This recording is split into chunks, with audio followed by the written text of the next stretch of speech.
Hey everyone, how's it going? I hope you're having a great day. My name is Michelle. I'm a healer, a Reiki master, and I just want to talk to you today a little bit about self-worth and the link that it has to boundaries. So I don't know if any of you have gone through this, but I feel like I feel like every once teenage girl has definitely ever gone through this, where you have that question of, am I good enough? Am I worthy? Do I matter? All that kind of stuff going on. And really, I feel like, and maybe I'm just speaking for myself, I feel like women don't really recognize that that was very present until they're in their mid 30s. And I feel like by that time, we've already done so much damage by continuing to layer that on over and over again. So let's just talk about like the principle of self-worth for a minute. So like the foundation of our sense of value or our intrinsic worthiness, okay? What are the causes of this? They could be varied, okay? So the root causes could be, our childhood experience, societal expectations, personal setbacks that we've had, maybe some traumatic events, abusive relationships, constant criticism, that's a form of abuse as well, intermittent reinforcement, a lot of different things, right? Um, Negative self-talk is also something that I feel goes hand in hand with this. Because what I find is when you start to have that belief, you start to have that negative voice that's in your head that's constantly telling you, oh, you can't wear that dress. That doesn't look good on you. You can't go out looking like that. You can't say that because it's just not expected.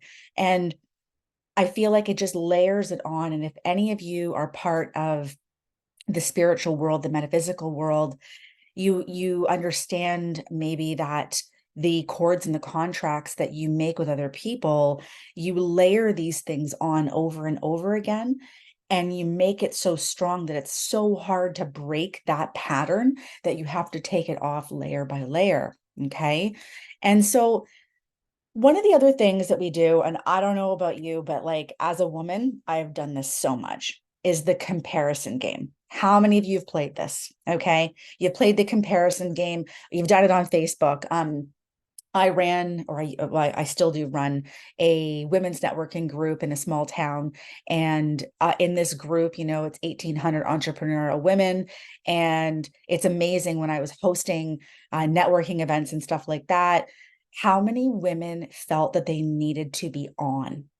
And I had this like total observation where I would like come into an event and I'd be like, "Oh, hey, so and so, how are you?" And they're like, "Oh, I'm great." And like they very clearly put on a face and their energetic field. I was like, are you? Because it doesn't feel that way.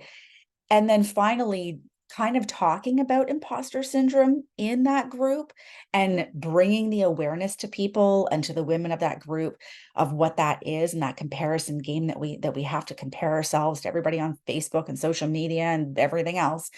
And really understanding that that is nothing but a detriment to us, right? I find that Facebook is a land where everybody's houses are neat and tidy and everything looks perfect. And this is what part of we talked about in like with imposter syndrome is the need to live within that expectation of what everybody else expects of you.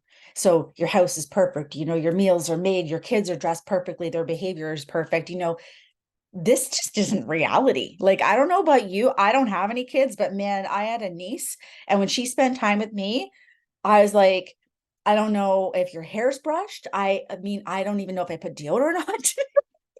I was just like, listen.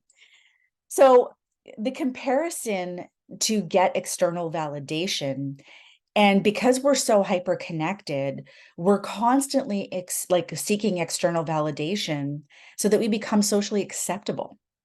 And then again, that just layers things on, right? So what is the connection between our self-worth and our boundaries, right? If you think about it, if we didn't have that comparison game going on, let's say that we became so strong in our sovereignty that we didn't need to worry about what society thinks of us. Um, For those of you who are ladies and you're in your 40s, you know, they're the F at 40s, right? Um, I don't think that's just a phase. I think that could actually be a mindset and actually a way of living. When you are so truly ingrained in who yourself is, you don't tend to worry about what other people think too much anymore. And that's because your self-worth ultimately has grown, which ultimately then moves you into having good boundaries. But where's the chicken and the egg, right? So, like, what starts first? Well, it starts with us having a foundational set of boundaries. And you know what? Maybe right now that looks like saying no to that extra thing, that extra commitment. Maybe that looks like, you know, at work, and when they say, oh, you know, guess what? You're going to plan the next Christmas party. You go, no, you know what? I'm going to pass this year because I'm going to put me first, you know? Um, Maybe that looks like affirmations, affirmations with your self-worth and your boundaries, that you have the right to say no, that your one of your boundaries could even be that I'm important, that I matter, that I am not last on the list. You know, I've talked before about like my story about like creating lists of things to do, and I would be so freaking busy in my list of things to do, and then I'd be like, oh, and somewhere in there I want to take a bath and I want to read a book. Would never happen, ever, ever happen. It was like, no, everybody else's shit had to come first, right? And it was like, never happens, right? So I think that coming into this realization that it's a balance of self-worth and boundaries, and how do we work on that together? Well, here's what I'm suggesting. I am running a masterclass on June 27th, 7:30 p.m. Eastern time on Zoom, so everybody can attend. We're going to be talking about boundaries. We're going to be talking about people pleasing. We're going to be talking about self-worth and the connection that it has to your energetic field. Understanding that what happens when we continue to say yes to everything, to our energetic field, feeling that we don't have enough worth to say no, feeling that, you know, we're just not good enough. And the only way that people are going to like us is if we keep doing things for them. How many people feel that? I was there for sure. But by doing that, you're going against your consciousness. You're going against what you internally know is good for you.